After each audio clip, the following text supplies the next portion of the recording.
네, 여러분 안녕하십니까. 1월 27일 금요일에 보내드리는 오밤중의 뉴스 지금부터 시작하겠습니다. 오늘은 금요일이라서 다스베이다를 좀 고려를 해서 조금 늦게 출발했습니다. 근데 다스베이다가 보니까 요즘 짧게 해요. 2시간 안 하네요. 예. 오늘도 좀 짧게 끝나는 것 같은데 그래서 아마 좀 기다리셨던 것 같네요. 다스베이다 때문에 조금 제가 늦게 출발을 하려고 했습니다만 예. 뭐 그냥 바로 진행하도록 하겠습니다. 자, 오늘도 많은 분들 와 계십니다. 소정님, 베리님, 역시 오늘도 변함없이 자리 지켜주고 계시고요. 백봉이 오빠야님 오셨고요. 자, 이츠군님, 미용감사님, 가이아67님, 임건혜님, 진주님, 박용구님, 손혜자님, 행복한 하루님, 스마일피님, 그랑제꼴님, 임건혜님 오셨고요. 또 배동원님 오셨네요. 네. 김형남님도 계시고요. 부패한 검사들 썩어빠진 언론이라고 하신, 예. 예, 부패한 판검사들 썩어빠진 언론님, 네, 와 계셨고요. 네. 현황님도 역시 오늘 와 계시네요. 천공 잡는 귀신님, 네, 오셨습니다. 그 다음에 남북 고속철길 친일 경도축, 예, 살모사님, 네. 어우, 대화명이 되게 길어요. 자, 조작일보님도 오셨군요. 네. 자, 모두 반갑습니다. 자, 오늘 제가 준비한 얘기는요, 이 판사 얘기를 좀 할까 합니다. 제가 요즘에 그런 생각이 들더라고요. 이 판사도 그렇고, 검사도 그렇고, 자신들이 한 행위가 국민들, 그 다음에 민주주의에 엄청나게 큰 해악을 미치고 있는데, 막상 당사자들은 자신들은 전혀 뭐가 잘못됐는지 느끼지 못하는 경우가 대단히 많은 것 같습니다. 지금 뭐 이재명 의원에 대한 여러 검찰 수사 역시도 보면은 이 판사들이 이 검찰의 이런 그 마구 날뛰고 있는 폭주하는 그런 행동들을 제대로 통제하지 않기 때문에 생기는 문제가 아닐까 싶어요. 그리고 아무리 그렇지만 아무리 지가 장관이라도 그렇지, 장관 집에 좀 찾아갔다고 압수수색하는 그런 경우는 어디 있습니까? 그 다음에, 사고, 희생자 명단 공개했다고 압수수색하는 이런 나라가 다 있어, 이거. 그런데 그걸 아무렇지도 않게 판사들이 영장을 내주고 있어요. 그게 왜 영장감이 됩니까? 그게 왜 영장감이에요? 근데 판사들이 영장을 내준다는 것 자체는 얘네들이 뭔가 생각을 잘못하고 있다는 거고 그 잘못 생각하는 것들을 아무도 교정을 시켜주지 않는다는 게 문제겠죠. 자, 그래서 제가 오늘은요, 영장 자판기라고 널리 알려져 있는 우리 김정민 판사님을 좀 해부를 해볼까 합니다. 뭐 제가 하고 싶은 얘기가 상당히 많습니다만, 예. 그 얘기를 다 하는 것보다 여러분들한테 이 사람이 어떤 사람이고 어떤 판결을 내렸다는 것을 직접 보여드리는 게 더 간단하지 않을까 생각이 듭니다. 제가 이러쿵저러쿵 설명할 필요가 없이 여러분들이 보시면은 더 정확하게 아실 수 있고요. 더 정확하게 판단을 내리실 수 있으리라 생각합니다. 그래서 시청자 여러분들께, 시민 여러분들께 판단권을 돌려드립니다. 그래서 제가 오늘 준비한 첫 번째 주제는요, 김정민 판사는 누구입니다. 자, 제가 디테일하게 좀 되게 취재를 좀 해봤습니다. 지난 2000년, 아마 2000년 정도일 거예요, 아마. 이 김정민 판사가 실제로 판사로, 2000년에 판사로, 서부지법 판사로 임관한 걸로 돼 있는데, 그 서부지법 판사로 임관한 이후에 지금까지 내린 판결들을 하나하나 짚어봤습니다. 뭐, 중요한 판결을 내렸다면은 언론에 보도가 됐겠죠. 자, 그래서 김정민 판사라는 이름으로 언론에 보도된 것들을 하나하나 살펴봤습니다. 동명이인이 있기 때문에 좀 걸러내는데 조금 시간이 걸렸습니다. 여하튼, 이 김정민 판사가 그동안 어떤 판결을 내렸는지 그 판결을 내린 내용들만 살펴봐도 이 사람이 어떤 사람인지 너무나도 잘 알 수 있을 것 같아서 준비를 해봤습니다. 그런 얘기가 있잖아요. 기자는 기사로 말하고 검사는 공소장으로 말하고 판사는 판결문으로 말한다고요. 개소리죠, 한마디로. 예. 아니, 요새 당장 검사가 공소장으로 말하는 검사가 어딨어? 피의사실 유포로 말하지. 참, 개소리야 무슨 개소리. 검사가 무슨 공소장으로 말해? 피의사실 유포로 말하지. 에휴, 언론 플레이로 말하지. 참, 판사? 아이고 진짜. 여하튼 뭐 판사는 뭐 주로 뭐 잘 안 나타나니까 뭐 판결문으로밖에 그 사람의 판결문을 봐야지 그 사람이 누구인지 짐작을 할 수 있지 않을까라는 생각이 드는데요. 여하튼 그래서 이 김정민 판사가 어떤 판사인지 제가 하나하나 짚어봤습니다. 여러분도 보시면 아 얘가 그런 애였구나 라는 거를 아시게 될 겁니다. 자, 뭐 딱히 다른 설명이 필요 없어요. 제가 이 준비한 자료들을 보시면 그 보시고 판단을 해 주십시오. 딱 보시면 딱 알 거예요. 자, 그리고 두 번째 주제로 넘어가 볼게요.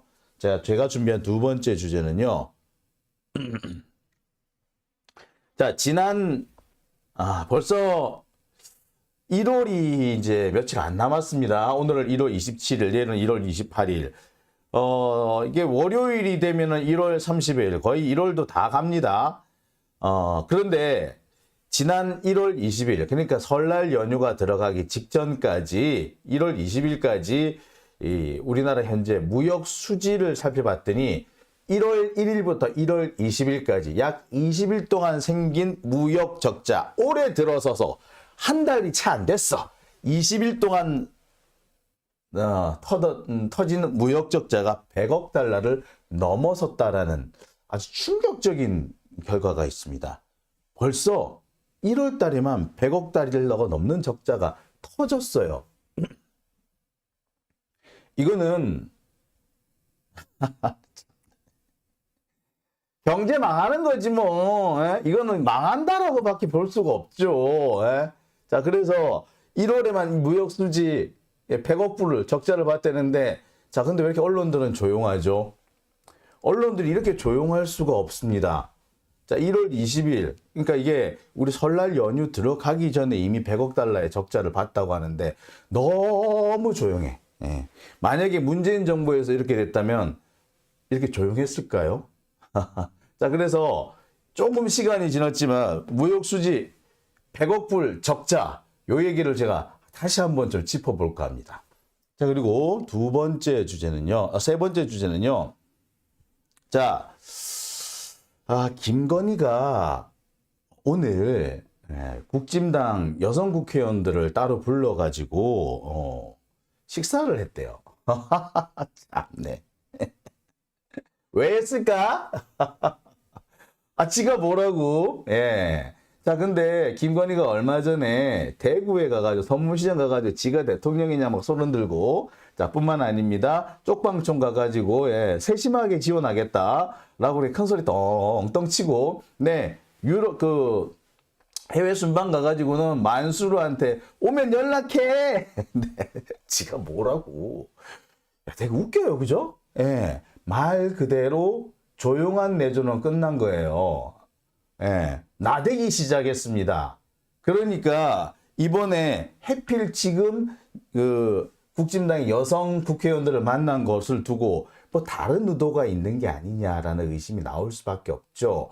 특히 나경원 얼마 전에 날렸잖아. 나경원을 날린 것이 김건희 때문이다라는 얘기 뭐 모르는 사람이 없잖아요. 자, 그렇다면은 나경원 날리고 난 다음에 여성 국회의원들 끌어모았다는 걸 뭘 의미한다? 단돌이 한다는 거지. 네. 그래서 오늘 제가 준비한 세 번째 주제는요. 김건희가 여성 국회의원들을 만난 이유, 여사님의 당무 개입. 이라는 주제로 제가 준비를 해봤습니다. 이거는 누가 보더라도 단돌이 하는 거야. 그러니까 어떻게 보자면 말이 좋아서 뭐 화기애애했고 뭐 이렇게 하는데 사실상 뭐야 군기 잡는 거지. 바꿀까 보다? 여사님의 군기 잡기로 바꿀까? 그게 낫겠다. 그죠? 여사님의 군기 잡기로 바꿔보겠습니다. 보니까 여사님의 당무 개입보다는 여사님의 군기 잡기가 훨씬 좋은 것 같아. 바꿔볼게요. 예. 어떻습니까, 여러분? 예, 이게 더 나은 것 같죠? 여사님의 군기 잡기, 예, 요걸로 제가 좀 바꿔볼게요. 아니, 누가 보더라도 이거는 군기 잡는 거예요. 나경원 날리고 난 다음에, 딱 여성 국회의원들 싹 불러가지고, 야, 봤지? 응? 봤지? 나경원 날아가는 거 봤지? 니들도 조심하라고, 어? 자, 한편으로는 다독다독 하면서, 야, 니들은 나경원처럼 하면 안 돼. 내가 니들은 나경원처럼 안 할게. 라고 달래면서, 한편으로는, 야, 까불면 알지. 나경원처럼 되고 싶니? 라고, 예, 은근히 보여줬겠죠.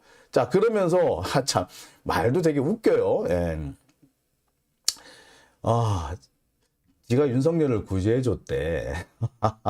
그래서 뭐 그럴 수도 있겠는데 그거야 뭐 본인 생각이니까 그거야 뭐 알아서 하라고 해. 근데 자, 여성 국회의원들을 불러다 놓고 내가 윤석열을 구제해줬다. 야, 한나라의 대통령인데 구제 운운했다라는 거는 실은 실세는 나야라는 말로도 일맥상통하는 부분이 있겠죠. 자, 그래서 아무래도 여사님의 군기 잡기 좀 심상치 않다라는 그런 느낌 때문에 이렇게 준비를 해봤습니다. 그리고요, 네 번째 주제는요. 진짜 황당한데 이러다가 윤석열 청와대로 돌아가는 거 아니야? 라는 얘기가 우리 얼마 전까지 농담 삼아서 했었어요. 그죠? 예. 갑자기 청와대 영빈관을 사용하는 횟수가 늘어나고 심지어 청와대 상춘제를 쓰기를 하더니 엊그저께는 천공이 청와대를 들러가지고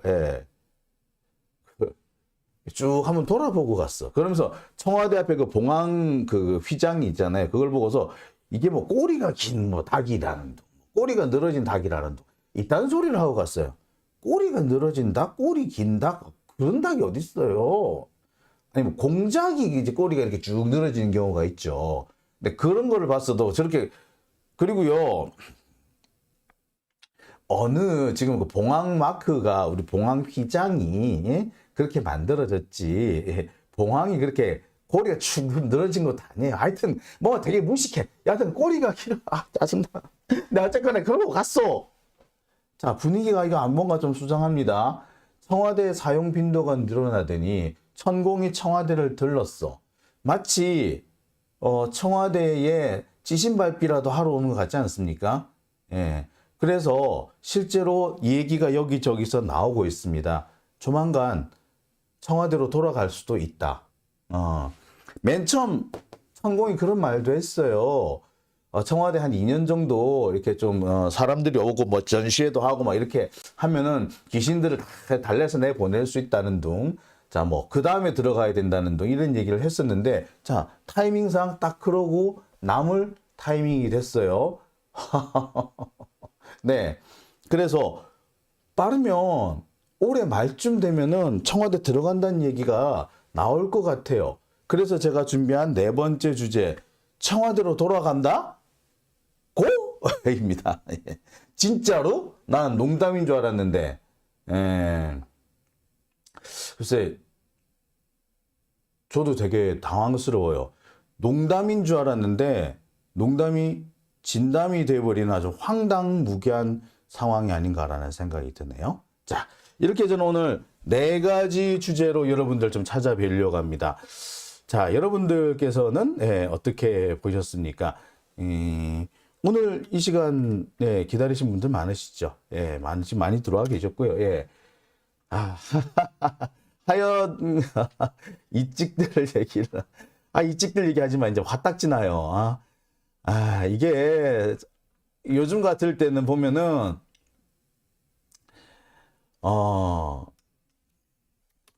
그게 좀 좀 이렇게 이상한 일이 생길 때마다 어떻게 보면 이 어처구니 없는 일이 생길 때마다 화가 나요. 정말.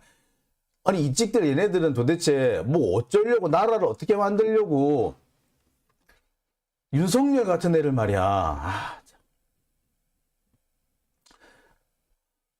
하여튼 좀 기가 찹니다. 근데 청와대로 돌아간다 말이 실제로 지금 뭐 나오는 거 보니까 예, 맞는 것 같아요. 예, 청와대로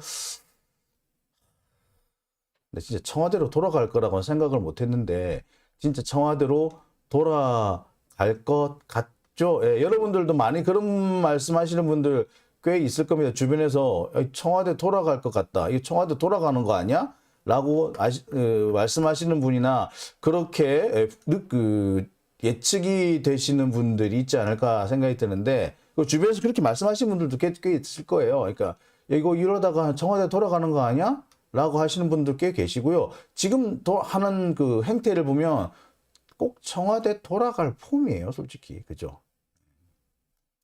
자, 이렇게 오늘 제가 4가지 주제로 여러분들을 찾아뵈려고 합니다.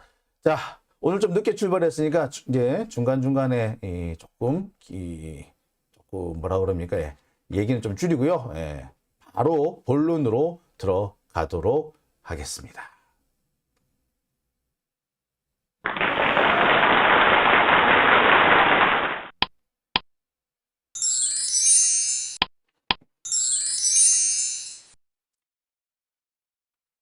네, 서론은 짧게 하고요. 본론으로 바로 들어가도록 하겠습니다. 제가 오늘 준비한 첫 번째 주제는요. 김정민 판사에 대한 것입니다. 자, 민들레 압수수색 영장을 발부한 판사죠. 검찰이 신청만 하면은 그냥 뭐 기다렸다는 듯이 영장을 발부해주는 뭐 구속영장이든 압수수색영장이든 너무나도 쉽게 영장을 발부해준다고 그래서 영장 자판기 뭐 우는 그런 얘기들까지 들립니다. 근데 상식적으로 이해가 안 되는 것이 장관집 좀 찾아갔다고 영장을 내준다? 압수수색영장? 글쎄, 저는 상식적으로 이해가 안 가는데요. 그런 일들이 지금 대한민국에서 벌어지고 있죠. 자, 그 다음에 여러분 뭐 딴 것도 아니고 이태원 참사 희생자들 아닙니까? 이태원 참사 희생자들의 명단 좀 공개했다고 그게 압수수색을 당할 일인가요? 저는 정말로 이해가 안 가는데 그렇게 압수수색을 하라고 영장이 나왔습니다. 자, 이런 게 웃기는 것이요. 법이라는 거에는 기본적으로 뭐가 있냐면은 가벌성이라는 게 있습니다. 이 정도를 과연 처벌해야 하느냐라는 부분이거든요. 그러니까 법은 도덕의 최소한이지 도덕의 최대치가 아니란 말이에요. 그러니까 조항 문항 그 법문만 따지면은 적용이 될 것 같다고 하더라도 이것이 도덕의 영역, 시민사회 영역에서 해소를 해야 될 문제라고 생각되면은 예. 굳이 사법적 잣대를 들이대지 말아야 한다라는 그런 사법 자제의 원리라는 게 있는 거예요. 그런데 지금 이 판사들의 행동은 보면은 그냥 뭐 안 해주잖아. 그러니까 영장 자판기라는 얘기가 나오는데 도대체 저 판사들의 머릿속에는 무엇이 들었을까 궁금하지 않을 수가 없거든요. 자, 그래서 제가 이 김정민 판사를 좀 해부를 해봤습니다. 사실 이 김정민 판사를 두고 제가 하고 싶은 말이 참 많아요. 지금 속에서 욱욱 올라오는데 제가 하고 싶은 얘기는 조금 뒤로 좀 미루고요. 이 사람이 지금까지 남긴 판례하고 걸어온 경력들을 하나하나 살펴보겠습니다. 그러면 제가 추가로 더 말하지 않더라도 여러분들도 함께 느끼실 수 있을 것 같아요. 자, 그러면 지금부터 출발하겠습니다. 민들레 압수수색 영장을 발부한 김정민 판사는 도대체 누구인가?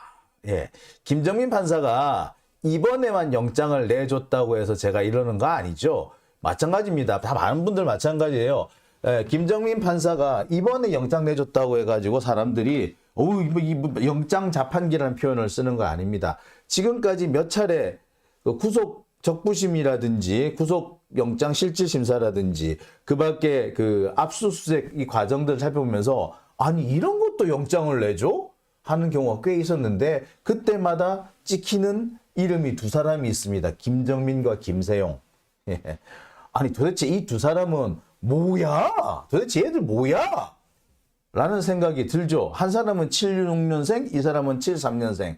김세용 판사 76년생인가 그랬죠? 자, 이 사람은 73년생입니다. 여하튼 자, 그래서 이 사람은 도대체 어떤 사람일까? 이 사람의 머릿속을 우리가 들여다볼 수는 없어요. 하지만 이 사람이 살아온 과정이라든지 이 사람이 남겨놓은 판례를 잘 살펴보면 이 사람의 머릿속에 무엇이 들었는지 미루어 짐작을 할 수 있지 않을까라는 생각이 들어요. 한번 보겠습니다. 자, 김정민 판사. 뭐 잘 나가는 판사는 아닌데 확실하게 제가 느낄 수 있었던 건요. 법원 행정처 뭐 없어졌긴 했습니다만 이거 좀 법원 사법부 수뇌부들이 그러니까 법원 수뇌부들이 좀 밀어주는 사람인 거는 분명해 보입니다. 왜냐고요? 자, 하나씩 설명해 드릴게요. 자, 김정민 판사는요. 73년생이고요. 고향이 대전으로 돼 있습니다. 근데 고등학교는 경기여고를 나왔어요. 서울대 사법학과를 졸업했고. 자, 제가 전에 그런 말씀을 드렸죠. 경기여고, 뭐 대원외고, 그다음에 그 개포고등학교 이런 데를 나왔는데 고향은 전부 다 엉뚱한 데가 돼 있어요. 김세용 판사는 저기 뭐 전북인가 어딘가 아니 마산으로 돼 있었죠. 그런데 이 사람이 대원외고 나왔어요. 글쎄. 대원외고 마산에서 그 대원외고까지 유학을 올 수도 있겠으나 나름 그 동네도 그 자존심 있는 동네이기 때문에 부산 경남역에서도 그 동네 외고나 과고를 가지 굳이 서울까지 오지는 않을 겁니다. 네, 나름 그런 게 있어요. 자, 그런데 결국 이게 뭘 말하느냐? 이 사람도 마찬가지죠. 대전이랬는데 경기여고를 나왔대. 고등학교 때부터 유학을 갔어? 조금 이해하죠. 그래서 제가 그런 얘기를 한 적이 있습니다. 한동훈 같은 경우에는 강남 8학번 출신인데, 어디 보면은 강원도 춘천 출신이라고 돼 있는 경우가 있어요. 그게 뭐냐면은 아버지 고향을 자신의 고향으로 하는 경우가 있죠. 저 같은 경우에는 그 본적지가 경남 남해군이에요. 남해이기 때문에, 간혹 가다가 제 출신지를 쓸 때 부산이라고 안 쓰고 경남 남해라고 쓰기도 해요. 뭐 한때 잠시 어릴 때 잠시 있기도 했으니까. 자, 그런 거죠, 일종의. 그러니까 이 사람도 아마 73년 대전 출생이라고 하지만 서울 출생일 가능성이 높고 아마 부모님의 고향이 대전이 아닌가라고 싶습니다. 여하튼 경기여고를 졸업하고 서울대 사법학과를 졸업했습니다. 아마 제가 보기에 92학번으로 보입니다. 92학번 누구? 네. 한동훈입니다. 지금까지 드러나온 여러 가지 그 경력들을 보면 딱 한동훈하고 일치해요. 한동훈의 동기일 가능성이 되게 높아 보입니다. 사법연수원 29기, 한동훈보다는 2기수 늦습니다. 하지만 한동훈이 이제 군대를 갔다 왔기 때문에 아마 그 판검사 인과는 비슷하게 했을 거예요. 자, 서울 서부지법 판사로 시작을 합니다. 2000년대. 그런데 대부분 판사 생활, 그러니까 2000년에 판사 생활을 시작해서 2023년까지 약 23년 동안 판사 생활을 하는데 대부분을 서초동에서 근무합니다. 23년 중에 창원하고 제주도에서 각각 2년, 3년씩 있었어요. 그래서 5년 동안 지방에 가 있었고요. 그 다음에 서울에서도 서울 서부지법에서 한 3년 있었고 수원지법에서 도합 한 5년 정도 있었습니다. 이렇게 합쳐버리면은 약 12년 정도는 서울중앙지법 서초동이 아닌 다른 곳에 있었으나 대부분 판사 생활의 대부분을 서울 수도권 안에서만 했다. 판사 생활의 대부분을 서울에서 했다라고 해도 뭐 과언은 아닙니다. 그리고 그 중에 대부분은 서초동, 그것도 서울가정법원, 서울고등법원, 서울중앙지법, 다 서초동이에요. 서초동. 그 안에만 뱅뱅뱅 돌았다는 얘기죠. 검사들도 이렇게 그 근무의 대부분을 서울 안에서, 서초동 안에서, 그래서 중앙지법 갔다가, 중앙지검 갔다가, 대검 갔다가, 서울고검 갔다가, 뭐 법무부 갔다가, 이렇게 서울 시내만 뱅뱅 도는 애들을 보고 뭐라 그런다? 귀족 검사라고 그럽니다. 그러니까 이분도 보면은 상당히 귀족 판사, 경력을 좀 밟았다. 라고 해도 과언 아닌 것 같아요. 자, 자, 수원에 평판사 때 한 번, 그다음에 부장판사 때 한 번, 두 차례 근무를 했고요. 창원과 제주지법에서 각각 2, 3년씩, 그래서 도합 5년을 근무를 합니다. 그러니까 판사 생활의 절반 이상은 서울에서 하고 절반은 지방에서 하긴 했는데 그 중에 반은 수원과 서울 서부지법이고 나머지가 제주와 창원인데 그게 합쳐서 5년 정도더라. 이걸 지방 근무라고 해야 됩니까? 넘어갑시다. 서울중앙지법에는 2020년부터 근무를 하기 시작했고요. 2022년부터 영장 전담을 하기 시작했습니다. 자, 제가 아까 말씀을 드렸듯이 뭐 공식적으로 뭐 이렇게 기록되어 있는 건 아닙니다만 아무리 봐도 키워주고 있는 판사, 이 법원 수뇌부에서 대법원 이렇게 높은 분들이, 이 사법부의 높은 분들이 좀 키워주려고 하는 판사가 아닌가라는 생각이 들어요. 왜? 동아일보에 단독 기사가 났어. 이 김정민 판사에 대한 2015년에. 2015년이면 그렇다고 유명한 판사도 아니고요. 어디 보면은 그때 아마 처음 이제 단독 판사를 시작하지 않았나 하는 생각이 드는데 소년원을 2번 보낸 아이가 편지를 보냈다. 그래서 이거를 동아일보에서 보도를 해요. 그러면서 심지어 단독이라고 이름까지 붙여놔. 이거 단독이라고 그래. 근데 그 판사한테 2번 걸려가지고 소년원 2번 간 애가 편지를 보내왔다고, 고맙다고.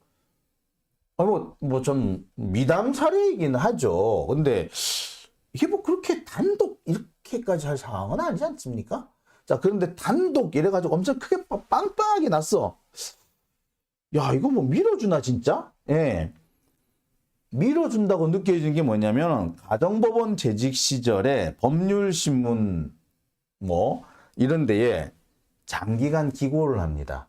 법률신문에 되게 오랫동안 기고해요. 근데 법률신문 여기가 우리가 볼 때는 뭐 저런 데도 있어? 라고 할지 모르겠으나, 법조계에서는 조선일보 다음이야.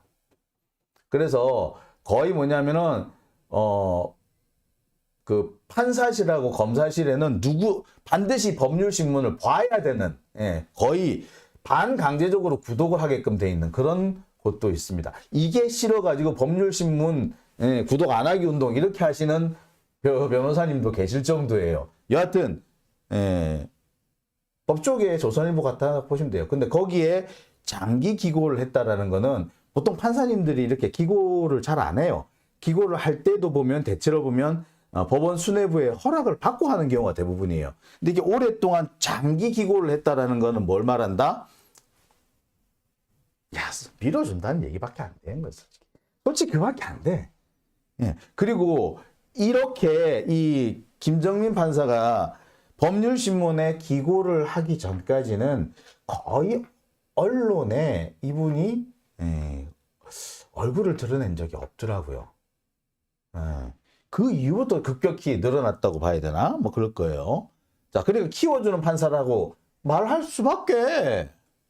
자, 그런데 키워주는 판사님 치고는 판례가 너무 없어. 이게 이 판사 생활을 20년 정도 하면요, 좀 법리적으로 좀 살펴보아야 될 만한 눈에 띄는 판례들이 한두 가지는 있기 마련인데, 글쎄요. 그닥 눈에 띄는 판결이 현재까지는 없습니다. 물론 제가 뭐 안 봐서 그러는지는 모르겠으나 아직까지 볼 때 특이한 판례는 아니 보입니다.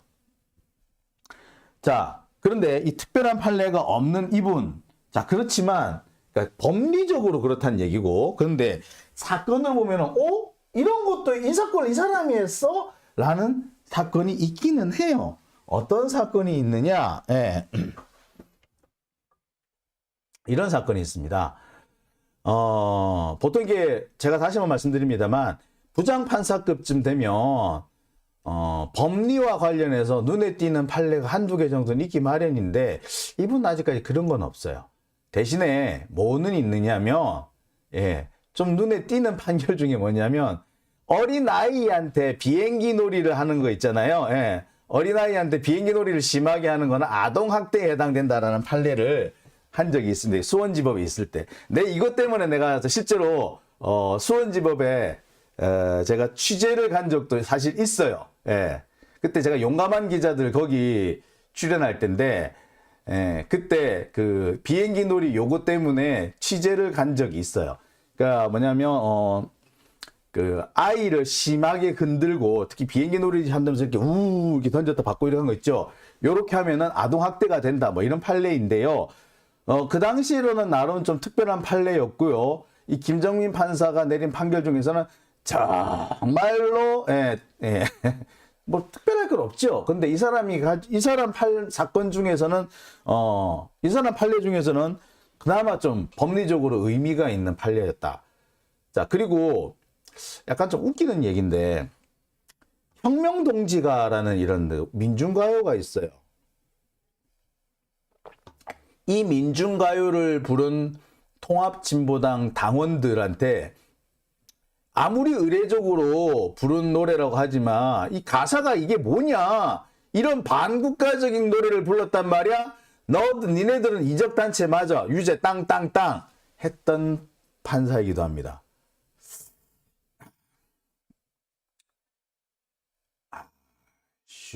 쇼킹하죠. 정말 쇼킹해요. 혁명동지가를 불렀다는 이유로 통진 당원들한테 반국가적이다, 너는 도대체 반국가적인 행동을 했어! 라고 해서 유죄 판결을 내린 그런 판사님이세요. 그래서 비행기 놀이가 아동학대다, 그 부분은 뭐 이해를 할 수 있어요. 뭐 놀이라는 것도 아무리 놀이도 특히 어린아이들 영유아한테는 그 학대가 될 수 있어요. 그죠? 그것까지 내가 이해하겠는데 혁명동지가를 불렀는데 그 가사가 내가 따라 부르기 도저히 따라 부를 수 없을 정도의 반국가적인 가사를 가지고 있는 그런 노래를 불렀단 말이야? 너는 막 이적단체 맞아, 이씨. 유죄 땅땅땅 했어요. 이 판사님이세요. 야, 쇼킹하죠? 예. 자, 요 얘기 내가 이어서 계속 좀 해볼 테니까요. 자, 다음 계속 이제 이어가 봅니다. 저 뒤에 다시 자세하게 말씀을 드리겠습니다만, 보시죠. 예. 자, 그런데 반면에 또 이런 판결을 내렸더라고요. 자, 박근혜 탄핵 집회 때 그 경찰차 막 흔들었던 분들 아시죠? 노인분들 왜 헌재 앞에서, 헌법재판소 앞에서 이 박근혜 탄핵 반대한다라고 하면서 그 할아버지들이 몰려 나와가지고 탄핵 반대 집회했던 거 기억하시죠? 예, 그거 할 때 몇몇 할아버지들이 이렇게 이 경찰차를 세게 막 흔들다가 경찰차 위에 있던 그 스피커가 떨어지면서 그 아래에 계시던 분이 스피커에 깔려서 돌아가신 사례가 있었어요. 예, 혹시 뭐 지금도 살펴보시면 뭐 나올 겁니다. 자. 그런데 그 사건에서 돌아가신 그 할아버지한테 그 할아버지의 유족이 국가를 상대로 손해배상을 청구를 했어요. 예. 박근혜 탄핵 반대 집회 중에 사망을 했는데 이거는 국가가 잘못한 거다라고 해서 재판을 했어요. 자, 근데 이 사건 판사가 누구였다? 김정민 판사였어요. 이거는 뭐 그 항소 대등재판부 3명의 판사가 대등하게 해가지고 하는 그 항소심 대등재판부에서 하긴 했습니다만, 이 사건 했습니다. 대단한 분이죠. 자, 물론, 이게 이 판결이 그냥 틀렸다고 하기는 어려워요. 아무리 이제 집회 시위를 과격하게 했더라도 경찰들은 안전하게 집회를 관리할 의무가 있죠.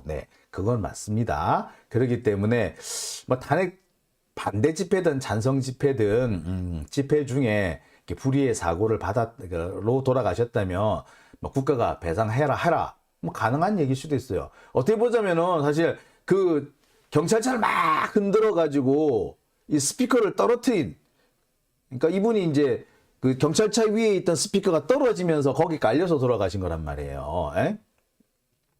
자, 그랬던 분인데 그러면은 경찰차 막 흔들어서 스피커를 떨어뜨리는 사람이 책임을 져야 되는 거 아니에요, 그죠? 그럼에도 불구하고 국가의 책임을 인정했습니다. 예, 이거를 김정민 판사가 했어요. 그런데 정말 희한한 사건이었어요. 아니, 그렇게 박근혜 탄핵 반대 집회에 탄핵 반대를 외친 사람, 박근혜 지지, 그러니까 친박 집회하다 돌아가신 분에 대해서는 이렇게 정말로 이렇게 적극적으로 보호하려고 하시는 분이 염전노예 피해자들에 대해서는 네, 국가 배상을 인정을 안 해요. 이 말이 됩니까? 아니, 이 친박 집회하다가 돌아가신 분보다, 물론 그분도 참 안타까운 분입니다만, 친한 염전노예 피해자가 정말 안타까운 분이고, 국가가 진심으로 보호를 해야 된다면, 그 보호의 필요성이 있다면, 이 염전노예 이분이 더 국가의 보호를 받아야 될 분 아닌가요? 그런데 이분에 대해서는 국가 배상을 기각했어요. 패소! 아니, 누구는 친박 집회한 사람은, 친박 집회하다 돌아가신 분은 국가 배상 인정. 근데 염전노예 피해자한테는 국가 배상 인정, 불인정. 뭐야, 이거? 나 이해가 안 가요, 이거는. 여러분 이해 가세요? 예. 네. 아니, 저쪽, 이쪽 끝나서요. 예. 클레어님, 저쪽이구만 하시는데, 저쪽, 이쪽을 떠나서, 아니 진짜 국가가 보호해주고 국가가 제대로 공권력을 발동을 못했다.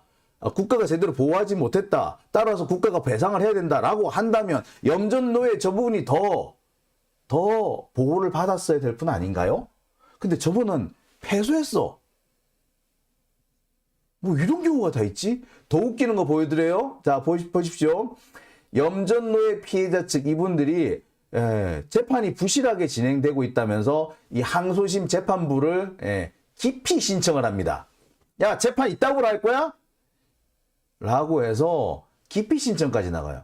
이때 염전노예 이쪽 분들은 그 변호인들 여러분들이 변호인단을 구성을 했죠. 그러니까 염전노예 이분이 그 여러 가지 이제 좀 정신도 온전치 못하고 또 몸도 온전치 못하니까 변호사들 여러 명이 붙어가지고 이분을 대리를 했단 말이에요. 그래서 변호인단을 구성을 했단 말이에요. 근데 변호인단이 야, 저 재판부 저 따구로 해 재판을. 야, 저 재판 저 사람들한테 재판 못 받겠어. 라고 재판부 기피 신청을 낼 정도였어요. 이쯤 되면 정말 대놓고 그 염전노예 이 피해자를 홀대했다 라고밖에는 생각이 안 들거든요. 여러분들이 볼 때는 어떻습니까? 저는 이분이 염전노예 피해자 이분을 거의 제대로 재판을 제대로 안 했다는 생각이 들어요. 보호를 하지 않았다는 생각이 듭니다. 예. 어떻게 보십니까, 여러분? 예. 그죠? 이해가 안 가시죠? 자, 그 다음 얘기, 볼게요. 이거 진짜 열받아, 이 다음. 여기도 열받는데, 이 다음 얘기는 더 열받아. 옛 통진당 행사에 참석했다 해서, 그러니까 혁명가 아니에요. 민중가요예요, 민중가요. 우리 지금 북한에서 나온 이 혁명가 이라니까 북한 얘기, 북한 노래 같죠? 아니요. 이거 남한의, 백자, 우리 가수 백자 아시죠? 제가 맨날 소개했던 가수 백자. 가수 백자가 만든 혁명동지가라는 그런 작품인데, 그 노래를 불렀다고 해서, 유죄 선고가 났다는 그런 내용입니다. 이 뭐야가? 자, 수원지법 형사 15부 김정민 부장판사는 21일 국가보안법 위반 혐의로 기소된 A씨, 이분이 이제 윤모 그 파주시 의원입니다. 징역 2년 6월에 자격정지 2년, 집행유예 3년을 선고했다. 그 다음에 비전 진보당 대변인 홍성규 대변인이죠. C전 평택위원장 등은 각각 징역 1년에서 1년 6월에 자격정지 1년, 집행유예 2년을 선고했다. 예. 자, 그런데 선고한 이유를 볼게요. 재판부는 피고인들이 제창한 혁명동지가가 상식적으로 끝까지 부르기 힘들 정도의 반국가적이다. 피고인들이 단순 의례적인 목적으로 제창했다 하더라도 혁명의식을 고취시켜 미필적으로나마 자유민주주의 기본 질서를 위태롭게 한 것이다. 와, 씨. 아니, 판사, 진짜 열받아. 예. 노래 잘못 불렀다고 유죄 판결을 받은 겁니다. 예. 혁명동지가 요게 따라 부르기 힘들 정도로 반국가적인 노래인데 이 노래를 불렀기 때문에 예, 유죄다. 자유민주주의 기본질서를 위태롭게 했다. 아이씨, 노래 좀 불렀다고 자유민주주의 기본질서가 흔들립니까? 노래 좀 불렀는데? 데모가 좀 불렀다고 그게 자유민주주의 기본질서가 흔들려요? 웃기지 말라 그래. 자유민주주의가 뭔데? 내 자유야, 내 자유. 노래는 내가 부르고 싶은 대로 부를 수 있어야지. 노래 좀 불렀다고 기본 질서가 위태로워진다? 도라이 아니야, 이거?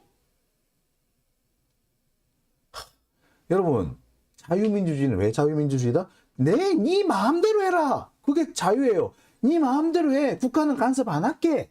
이게 자유민주주의입니다. 그러려고 자유민주주의 하는 거예요. 예? 니 쪼대로 해라. 국가는 간섭 안 한다. 이게 자유민주주의란 말입니다. 근데 노래도 못 불러?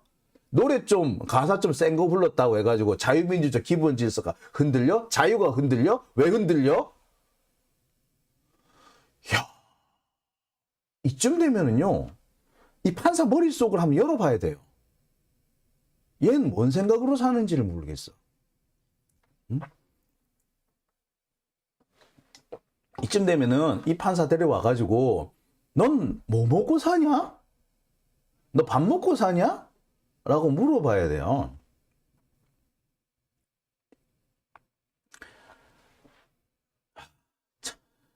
그래서 좋아요. 다 좋은데 그래서 그 노래가 뭔지를 한번 제가 봤습니다. 혁명동지가 이게 북한 노래가 아니에요. 그 남한에서 만들고 그거 만든 지 얼마 되지도 않았어. 예? 그 90년대 만든 노래고요. 그 여러분 백자 제가 여러분들 그 아시죠? 그 촛불 가수 백자 아시죠? 예. 그 지랄하고 자빠졌네. 예, 그거 하셨던 그 윤민석 그 노래 갖다 부르기도 했고요. 예. 뭐 또 몇 개 그 풍자 가요로 이게 많이 유명하신 분이잖아요. 예, 백자. 저도 이렇게 제 방송에서 여러 번 틀어드렸던 그 가수 백자. 그 가수 백자가 만든 노래가 혁명동지가예요. 근데 이게 따라 부르기 어려울 정도란데 뭔지 한번 볼게요. 예. 동만주 내달리며 시린 장백을 넘어 진격하는 전사들의 붉은 발자국 잊지 못해 돌아보면 부끄러운 내 생을 그들에게 비기랴마는 뜨겁게 부둥킨 동지 혁명의 별은 찬란해. 몰아치는 미제에 맞서 분노의 심장을 달구어 변치 말자 다진 맹세 너는 조국 나는 청년. 뭐 뭐라고 미제? 요거 때문에? 자, 그 가사의 내용은 그렇습니다. 이 시대를 살고 있는 청년이 옛날에 항일 투쟁을 하던 우리 그 독립투사들을 떠올리면서 동만주 내달리며 백두산 넘어 그렇게 다니면서 피를 흘린 우리 그 선열들, 우리 독립투사들을 기억하는 거예요. 그런 독립투사들에 비하면 나의 생활은 얼마나 부끄럽나? 그렇지만 우리 동지, 우리 함께 갑시다. 혁명을 합시다. 아니 그리고 혁명 왜? 박정희도 혁명한다 그랬잖아. 야, 허경영도 혁명한다 그래. 국가혁명당이래. 근데 왜 혁명이 왜? 미제? 아니 미제가 뭐 어때서? 미제면은 미국을 욕하는 거잖아. 대한민국을 욕하는 게 아니라. 근데 왜? 참네. 웃기고 있네. 미국을 욕하면 바로 대한민국을 욕한 거야? 놀고 있네, 이씨. 그런 소리를 하니까, 미제 식민지 소리가 나오는 거 아니에요? 미국은 미국이고 한국은 한국이지. 미국 욕했다고 그게 곧바로 대한민국의 안보를 흔든다? 그러면은 그 말이 바로 식민지라는 얘기밖에 더 돼? 예? 일본을 욕하면은 조선의 안보가 흔들린다. 따라서 일본을 욕하는 거나 조선을 욕하는 거나 똑같다. 라고 하면 그게 뭐예요? 예. 일제 식민지죠. 일제 강점기죠. 아니 미국을 욕했는데 미국 욕한 거하고 그게 왜 대한민국의 그 안보하고 무슨 상관이 있는데? 야 우리 편이니까 미국은 우리 편이니까 욕을 하지 말어. 막 요거까지는 내가 이해를 하겠어. 예. 아 그럴 수도 있지. 그 말은 내가 이해를 하겠어. 야 미국은 우리 편이잖아. 우리한테 잘해주잖아. 그러니까 야 그리고 우리가 미국한테 빼먹을 것도 많고 그러니까 욕하지는 말자. 요렇게 하는 건 내가 이해를 하겠어요. 근데 미제라고 했다고 왜 따라 부를 수 없을 정도의 반국가성이야? 이 판사 진짜 와.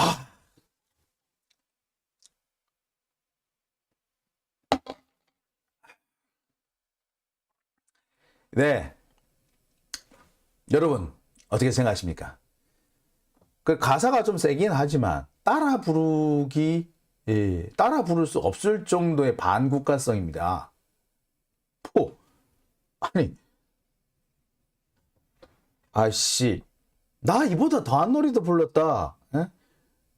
91학번의 노래 투쟁의 한 길로 역사의 부름 앞에 부끄러운 자 되어 예. 조국을 등질 수 없어 나로부터 가노라 풀 한 포기 하나도 자유로울 수 없는 식민의 땅 아들아. 예. 식민의 땅이라며. 그거 상관없어. 나 많이 불렀어. 91학번 노래. 강경대 노래였어. 왜? 잘못했습니까? 더한 노래도 뭐 부르는 친구들 많았어요. 예. 밤이 깊어 별이 하나 머리 위에 빛나거든 눈물 대신 내 무덤가에 총 한 자루 놓아주오. 기쁘게 싸워 쓰러진 넋이라도 일어나 싸우리니 해방 전사를 기억해 주오. 민족의 아들을. 예, 뭐 이거 부르면 안 됩니까? 이게 반국가성이에요? 진짜 어처구니가 없어서.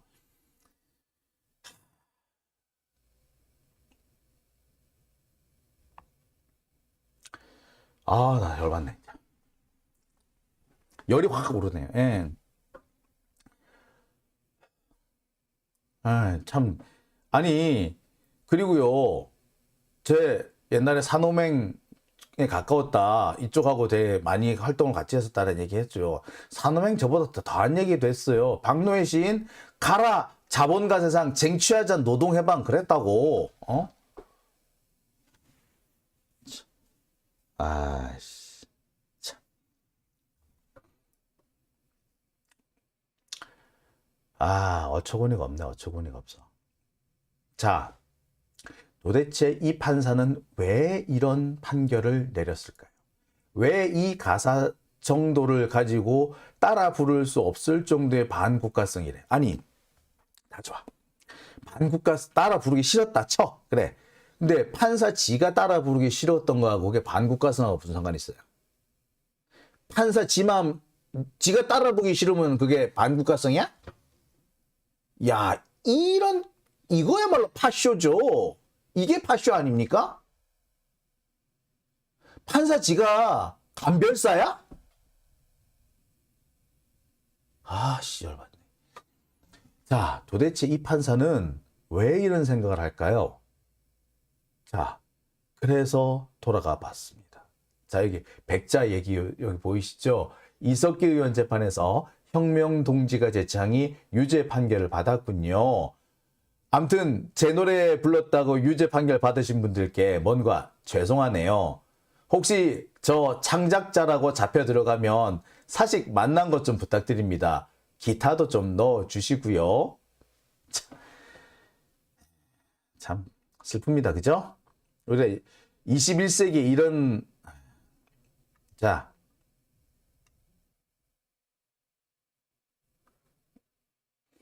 왜 이 판사는 이런 생각을 했을까? 결국 이 사람이 살아온, 이 김정민 판사가 살아온 그 사람의 인생을 되짚어 보지 않을 수가 없었습니다. 인생을 되짚어 보니 그런 부분이 보이더군요. 이분은 강남 8학군, 경기여고가 여러분 강남 8학군이죠. 정확한 위치가 삼성동으로 되어 있습니다만 대치동 혹은 개포동이라고 말씀하신 분도 계세요. 여하튼 경기여고, 서울대. 옛날에는 KS라고 그랬지. 여튼 강남 8학군에서 살았고 서울대를 다녔고 근무지도 서초동이 대부분입니다. 쉽게 말해서 공부 잘하는 애들 속에서만 살았던 거죠. 적어도 고등학교 이후부터는. 강남에서 기득권층이 사는, 기득권 중에서도 공부 잘하는 애들이 모이는 그곳에서 기득권과 공부를 잘하는 사람들이 모이는 학교만 다녔고 그런 사람들이 모이는 직장을 들어갔고 그 중에서도 가장 잘 나가는 사람들이 있는 근무지에서 근무를 했어요. 게다가 법조계에 속한 사람이라면 누구나 챙겨보는 법률신문에 장기간 연재를 하고 있습니다. 그거는 사법부가 팍팍 밀어주는 판사라고도 볼 수 있는 거죠. 그러니까 이분은 그렇습니다. 기득권의 시각, 기득권자들의 시각 외에 다른 시각은 전혀 만나보지 못한, 그런 다른 사람의 시각을 접해보지 못한, 아니 그런 시각 자체를 인정할 수 없는, 심지어 기득권자의 시각 외에 다른 사람의 시각은 불온시하는 분이다 라고 밖에는 해석이 안 됩니다. 그렇게밖에 볼 수밖에 없어요. 그렇게밖에는 보여지지 않습니다. 한편으로 이해는 가요. 사람은 누구나 자기가 살고 있는 세상이 전부라고 그렇게 착각을 하면서 다들 삽니다. 그래서 정말 대한민국의 상위 5% 이내의 사람들만 살고 있는 강남에서 계속 살았고 거기서도 가장 공부 잘한다는 애들이 다니는 학교에 들어갔고 거기서도 공부 정말 잘한다는 사람들이 들어가는 그런 사람들이 합격하는 시험에 합격해서 그런 사람들이 모여 그 중에서도 제일 공부 잘하는 사람들이 모이는 직업을 가져서 그리고 그 중에서도 가장 잘 나간다는 사람들이 모인다는 서초동에서 평생을 살았으니 73년생이면 이제 50살이잖아요.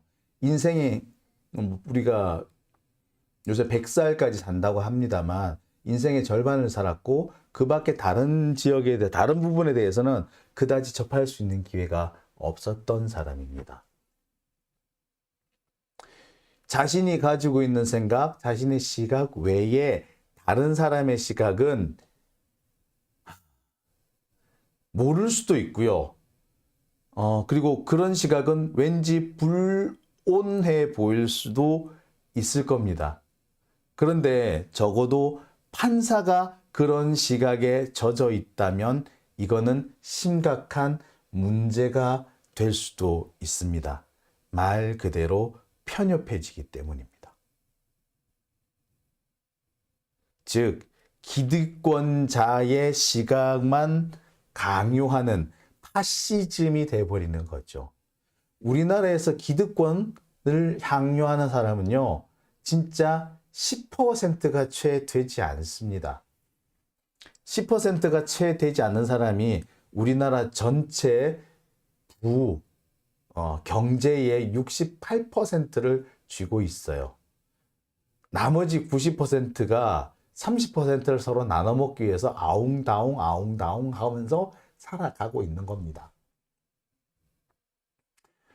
그렇게 상위 10% 있는 사람들은 나머지 90%가 그렇게 아웅다웅하고 살고 있다는 것에 대해서 그닥 관심이 없죠.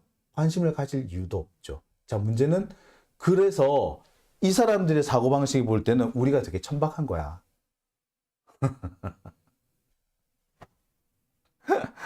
자, 그러니 아웅다웅 하면서 막 명단 공개하니까 얼마나 뭐 저런 게 다 있어. 예, 불온한 거야. 그러니까 영장이 펑펑 나가는 거예요. 자, 그러니까 이재명 같은 사람한테 영장이 펑펑 나가버리는 거야. 지들은 그렇게 안 산다 이거지. 근데 이런 판결이 과연 옳은 걸까요? 상위 10% 아니 상위 5% 아니 이 사람은 거의 상위 1%지.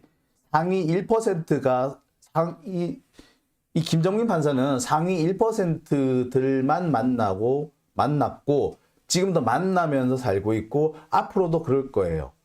그 밖에 사람들은 이 사람을 만날 때 왠지 거부감 느껴질 수도 있고요. 자기가 볼 때는 되게 천박해 보일 수도 있고 되게 점잖지 못하게 교양 없이 보일 수도 있어요.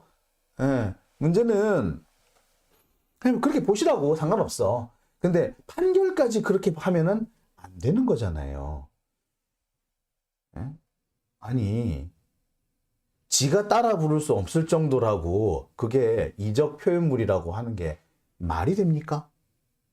이게 판사가 그래도 돼요? 야, 물론 이 판사부터 대법관까지 똑같아. 하지만 저는 이 김정민 판사를 보면서 정말 절망스럽습니다. 이 사람 나쁜 사람이라고 보기는 어려워요. 그리고 나름 자신의 처지에서는 최선을 다하고 있는지도 모르겠습니다. 하지만 저는 이런 사람들이 계속 법대를 앉아서 법봉을 두드린다면 대한민국에 희망은 없다는 생각이 드네요. 여러분은 어떻게 생각하십니까? 참. 여러분 보시니까 어떠세요? 예. 볼수록 짜증나죠?